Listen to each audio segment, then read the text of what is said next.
Good morning.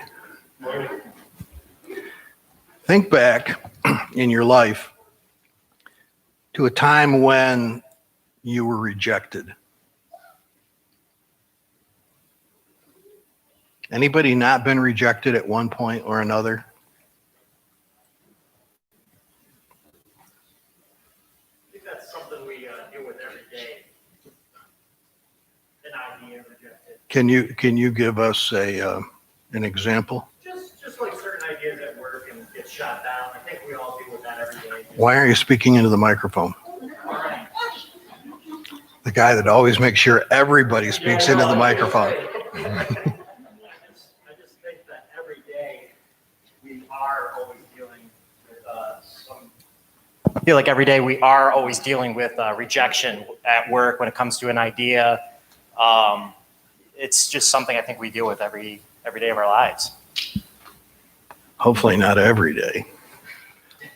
I think back, I think a lot of people had that experience as a teenager when they were first dating, and you thought, oh, she's so wonderful, and then it turns out she wasn't so wonderful after all, and or vice versa in my case, and or you've been rejected for a job that you wanted, something like that.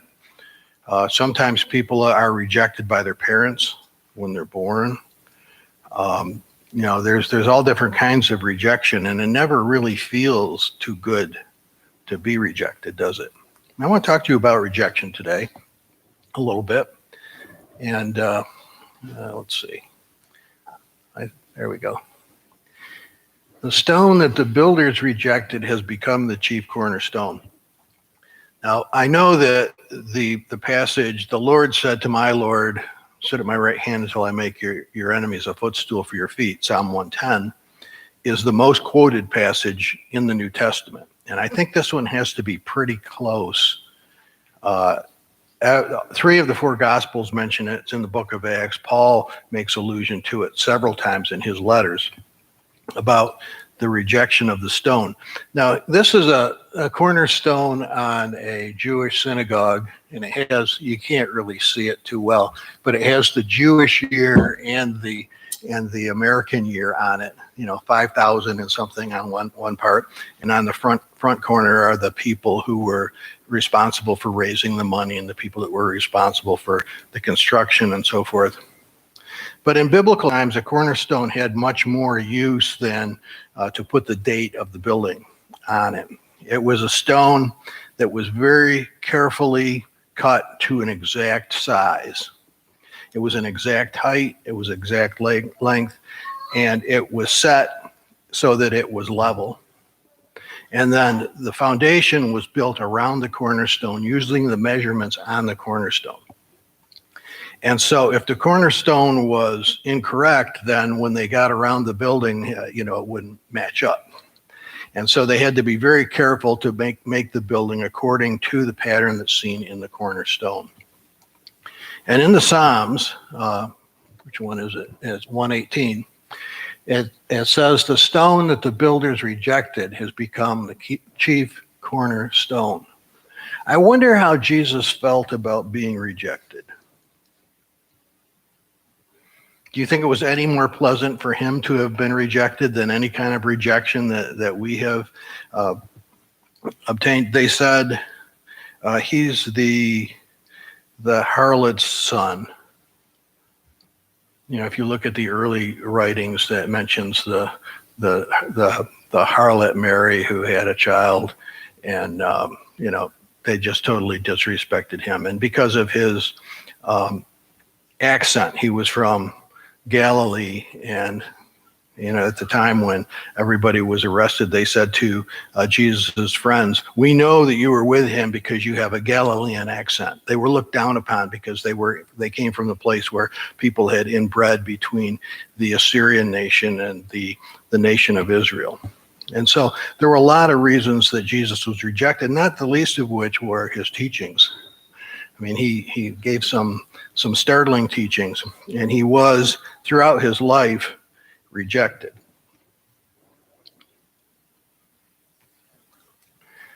I want to show you a couple of passages in the Old Testament. I'm not going to really expound on these, but just to mention a couple. After a while, at the time of the wheat harvest, Samson went to visit his wife. Now, she hadn't been with him yet, but she was promised to him. So he wanted to get married. So he went to visit his wife, bringing along a kid, which is a goat. It's not a child, that's an American word for a child, but a kid is a goat. An offering. I want to go into my wife's room. So he was going to pay a goat for his wife, and he gets there, and the father would not allow him to go in. And her father said, "I was sure you had rejected her, so I gave her to your companion." I think the truth of the matter is that the father had rejected Samson. And so even though he had promised, in those days, we had a beautiful thing here happen last week where these two got engaged in the back here. But that's not how it was in biblical times. You had to go and you had to make a deal with the father, and he apparently had already done that. And now it came time for the wedding, and the father wouldn't let him in the room. In fact, he had married her off to somebody else. And so what did he do? Samson said to them, "This time when I do mischief to the Philistines, I will be without blame." Now, this was a Philistine girl. And so if you read the story, he went out and caused all kinds of havoc, started a riot, so to speak. He lit fields on fire and burned them up. And because of his rejection, he wanted to get even. So that's one possible thing that could happen when somebody is rejected. Of course, Jesus didn't do that. Well, I'm getting used to this thing now. Jephthah, another person from the book of Judges. Jephthah the Gileadite, the son of a prostitute, was a mighty warrior. Gilead was the father of Jephthah. So we can see that, this boy started out not too good. And in those days, if somebody was of illegitimate birth, they were looked down upon, even though there was no fault of their own, but they were excluded from all kinds of things. So the rejection of Jephthah also made him violent. Gilead's wife also bore him sons, and when his wife's sons grew up, they drove Jephthah away, saying, "You shall not inherit anything in our father's house, for you are the son of another woman." And Jephthah fled from his brothers and lived in the land of Tob. Outlaws collected around Jephthah and went raiding with him. So he became a criminal. Samson became a criminal because of rejection. And you kind of wonder, well, how did they know that this man Jephthah was the son of the prostitute? Theoretically, she should have had many men, but I guess you could still be a prostitute with and just have one man. Somehow they knew that this was, maybe he looked alike. I met a pastor many years ago, a great big guy, and he had, his father was a preacher, and he was the illegitimate son of the preacher. And he knew that he was the illegitimate son of the preacher because he was born with 6 fingers on each hand, and the sons of his legitimate children all had 6 fingers on their hands. And so, he grew up, father obviously not doing the right thing in life, but he grew up to be a pastor too. And he seemed to be, I don't think he had a person on the side or anything like that, but unfortunately he passed away a few years ago. So here we have the legitimate children persecuting the illegitimate child. And it doesn't even have to be that way. I had an uncle, he's passed away now, who was born 2 years after I was born. And his mother was not my grandmother. My grandfather I guess my grandmother divorced my grandfather, and then he got remarried and had this son who was my uncle, who's younger than I am. And my father and his brothers and sisters could not bear this half-brother. And when he passed away, none of them went to the funeral. So there was always bad blood because he was the son of another woman. So it's rejection. He didn't go out and commit crimes, but he all his life felt like nobody loved him. And so that's what happened with Jephthah. But then they got into trouble, and other nations were coming in and warring with them, and they couldn't defeat the other nations. And so they say, well, Jephthah, he's pretty wild, and he knows the ways of the world. I think we'll go get him to fight our battle for us. And what does he say? Are you not the very ones who rejected me and drove me out of my father's house? Why do you come to me now when you're in trouble? And so they said, yeah, but we really need you. And he said, well, I'll only do it under one condition. I have to be the head of the house. He was probably the firstborn son, but he was the son of another woman. And because they were in so much turmoil and trouble with these other nations around, they said, well, this guy's a warrior and he knows how to make raids and he knows how to take stuff and break stuff. And so they hired him as their leader. But it all came about because he was rejected. If they hadn't rejected him, wouldn't he have already been there with them when these troubles came on? But because they're really kind of lucky that he did go back and help them out.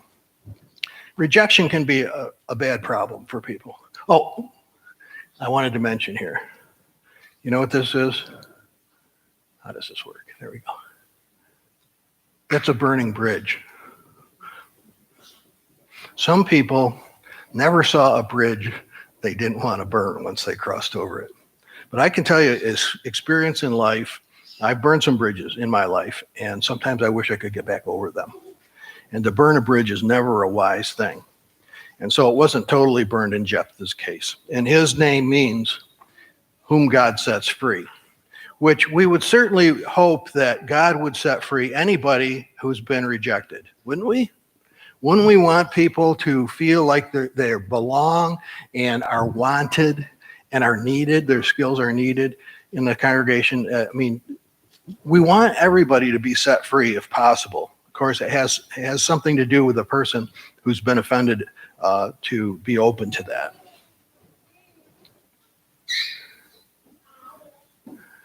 Okay, I put up a Facebook page this week on our friend Lorenzo Dow. I was looking for some stuff because I've been talking with the new Methodist pastor down in town. He's a wonderful guy, very solid Christian guy. And I asked him if he had ever heard of Lorenzo Dow, and he hadn't. And when I was in seminary, I asked my professors if they had ever heard of Lorenzo Dow, and they hadn't. And so I was looking on Facebook to see if there was a Dow page, and there wasn't, so I put one up. So I've been reading a little bit about him again. Now, there is a sermon online that tells about how the pastor of this church spent a week with Lorenzo Dow. And if you're interested in that, you can go on the YouTube sermons and get that. But this guy he's been forgotten, but he preached to more people probably than any other American prior to the advent of television. And he's been forgotten because of Charles Finney. Charles Finney came here in 1826 and he preached, and a lot of people became Christians. But Dow actually preached to more people than Finney did.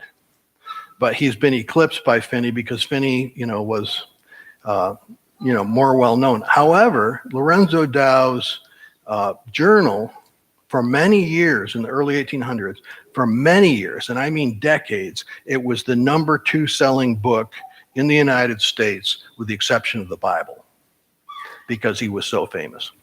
But he was rejected 4 times by the Methodists. He came up, he said, God's called me to be a preacher. He had a dream. And John Wesley himself came to him, even though Wesley was dead by this time, but in his dream, John Wesley came to him as a child and said, you need to go into the ministry. And he had from an early age he felt convicted that he had to go into the ministry, and he went, and they said, no, you're no good. We don't want you. And so he came back to the meeting, the Methodist meeting the next year where they ordained circuit riders, and they said, no, we don't want you. He had red hair, by the way, Julie. You can't see it in the black and white picture. And so the third year, they came back and they said, we don't want you. And the fourth year, they gave him a small assignment and put him on condition. They rejected him 4 times, and he went on to be the greatest evangelist of the early 19th century, not only in the United States, but in Ireland and England as well. He never stopped from the time he was 18 until he died at the age of 56. He never stopped going from one place to another, never had a home, never had any possessions, and went all over the United States, thousands and thousands and thousands of miles preaching the gospel, led more people to the Lord than anybody else in the 19th century. And he was rejected 4 times. And he was continually rejected by the people that he went amongst. And he was continually rejected by the Methodists. He never reapplied. He never was ordained. He never was with any group to help him. He never had a salary. And he was rejected 4 times. So this is what he says. I publicly gave up the name of Methodist and assigned the reason why. That is because the preachers would not receive me as a brother to travel with them and their company. And I was resolved to set out for some distant part of America, out of the sight and hearing of the Methodists, and get societies formed. And the next year come and offer myself to them, offer myself and them to the connection, the churches that he was going to found, and take this method to get my character established. For Lee, who was the person that was over him that rejected him, had said, if I attempted to travel in the name of a Methodist without their consent, he would advertise me in every paper on the continent as an imposter. So it's not just Jesus who was rejected. And if they read, it's enough for a person to be as their master. It's enough for the disciple to be as the teacher. If they persecuted me, Jesus said, they will persecute you as well. So it should be expected that we would be rejected. You won't remember anything else I said, but you'll remember that story about doubt the rest of your life. Jesus said to them, have you never read in the scriptures, the stone that the builders rejected has become the cornerstone? This was the Lord's doing, and it is amazing in our eyes. Did you ever read that? Did you ever read that psalm? He knew they had read it. I mean, they would sing those psalms in their synagogues.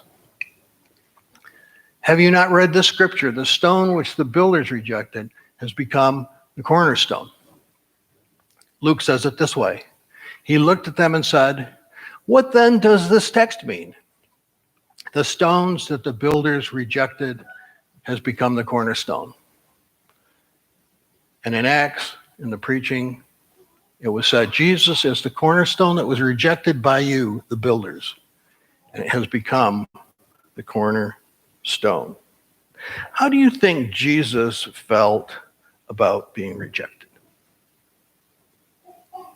Now, when we talk about evangelism, usually we go at it from the other way. We say, have you accepted Christ? I think an equally valid question is, have you rejected Christ? Wouldn't you say? It's an equally valid question. And I think that there are levels of rejection. Sometimes Christians have rejected Christ in some ways, and in other ways they've accepted Christ. But maybe they've accepted him as a savior, and yet maybe they're not really living the way he taught. I think that's a possibility. So, who is it that rejected him? It was really everybody.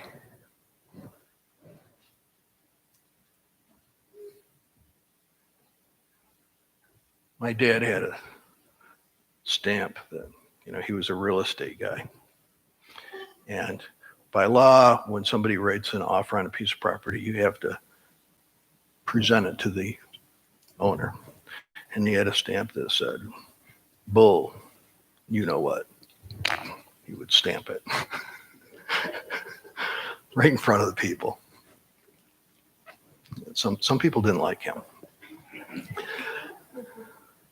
Rejected. They're never going to accept this offer. Yeah, but I know you have to present it to them. So they write a low offer, and you pull it. He also had one with Mickey Mouse ears. He pull out and stamp their offer with a Mickey Mouse ears. Jesus began to teach them that the Son of Man must undergo great suffering and be rejected by the elders and the chief priests and the scribes and be killed, and after 3 days rise again. And of course, I mentioned this last week. Peter said, "Oh, no, may it never be." And so Jesus pointed out that he was speaking for the devil. "Get thee behind me, Satan." Isaiah, somewhere around 700 BC, chapter 53. Who has believed what we've heard? And to whom has the arm of the Lord been revealed? The arm of the Lord is the metaphor for what God is doing in the earth. He grew up before him like a young plant. That if you step on a young plant, you'll break the stem. If the wind comes too much, the hail will come and knock it down. Metaphors. Like a root out of dry ground. No real reason why it should grow there. He had no form or majesty that we should look at him. He wasn't a Chippendale dancer. He wasn't a supermodel.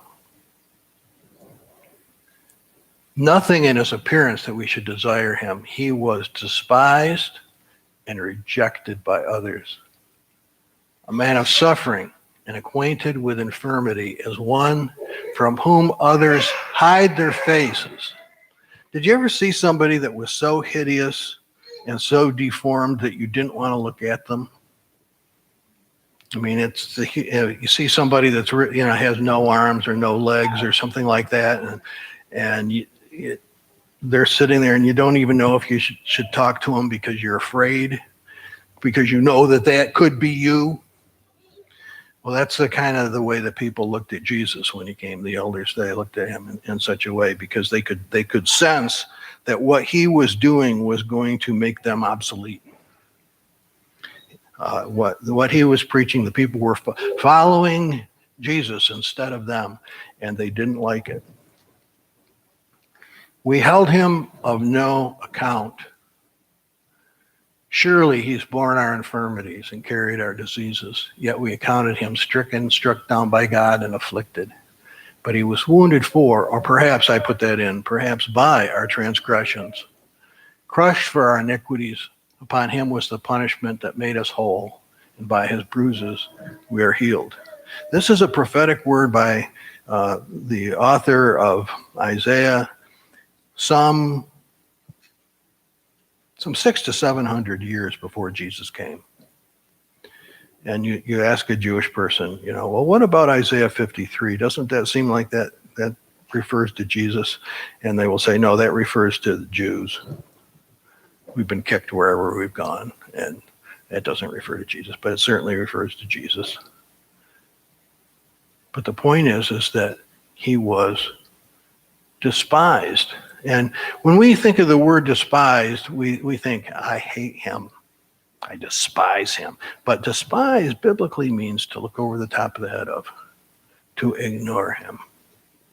And that's the way the culture is. That, okay, tell me about Jesus on Christmas. That's cool. We get together as a family, that type of thing. But we might even think about going to church on Easter. But we don't think about him at all the rest of the year.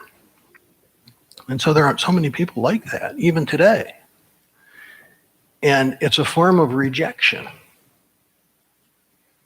And yet he still doesn't want to reject us. Now, having said that, I thought, I'll count how many times God says, I'll reject you if you reject me.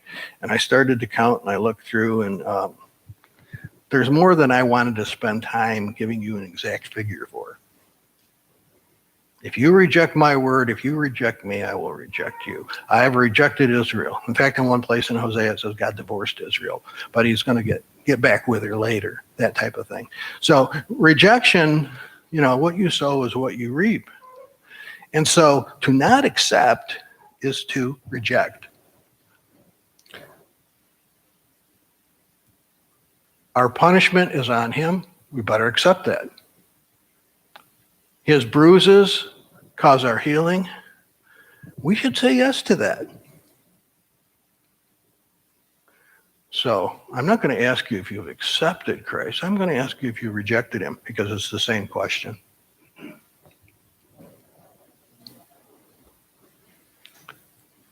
Peter's a little bit more positive about this. I always say put the positive one on the end. To you then who believe, he's precious. But to those who do not believe, the stone that the builders rejected has become the very head of the corner.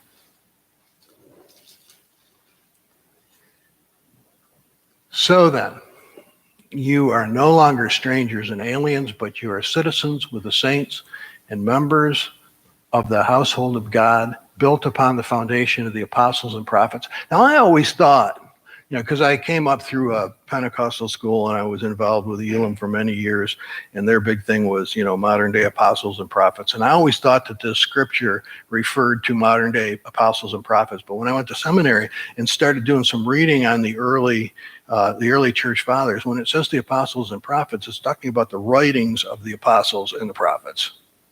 It's not talking about the people, it's talking about what they wrote. That's what they called their Bible at the time, before the Bible was completely formed. So it's built upon the apostles and prophets, the Bible, with Jesus himself as the cornerstone.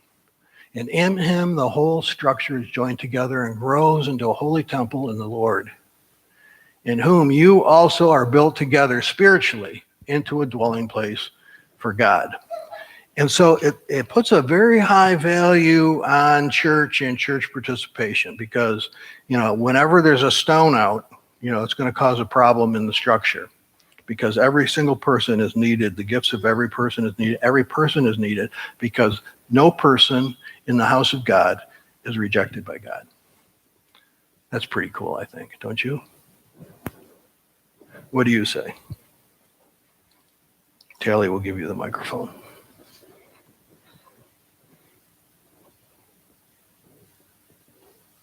Do we know why Dow was Wait a minute. rejected? Yeah, this is live stream, so you have to speak into it. They won't see your face, but they'll hear your voice. Do we know why, was it Dow, was his name, why he was rejected? Why did they reject him? Well, he lacked a certain sense of personal hygiene. He had long hair, like you see in the picture, throughout his whole life, which was not the style of the day. He was not afraid of anybody, and he spoke against the Episcopal system in the Methodist Church, more so later in his life. And they were jealous of him, and probably a couple other reasons too. He wasn't politically correct. He was not welcomed much in polite society. Yeah, he understood the people. I mean, if someone straggled in,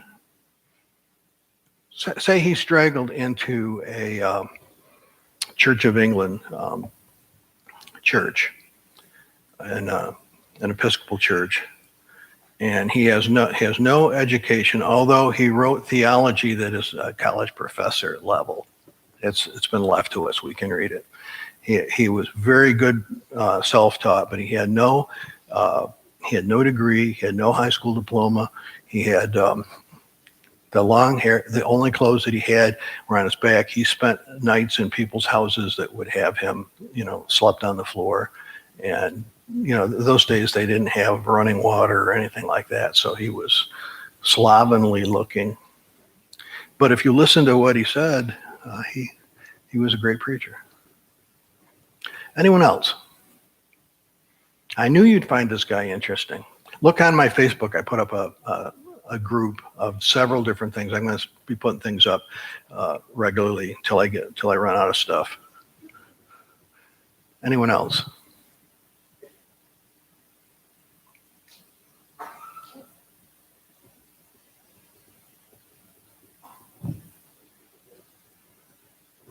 Does this mean you want to go home now and eat? Yes, sir. Topic was about rejection, and just from personal experience, I feel like sometimes rejection could just be not being accepted or told no. For example, as a kid, wanting to go outside, but mom and dad tell you no, you're upset, got to play in your room. But then you get up to your room, you look out the window and it's pouring down rain. It's like, wait, but it's just sunny out. So sometimes I think about, not being told no or not being accepted. Maybe it's just God's way of letting us know that there's something better rather than what we were looking at and wanted at that specific time. Hopefully that's the case. But sometimes I think it's not always. Right. God can use it. That's true. Thank you for sharing. Anyone else? Okay. God bless you. May the Holy Spirit be upon you. Speak to somebody about Jesus. Don't be afraid. Have a great day. We'll see you.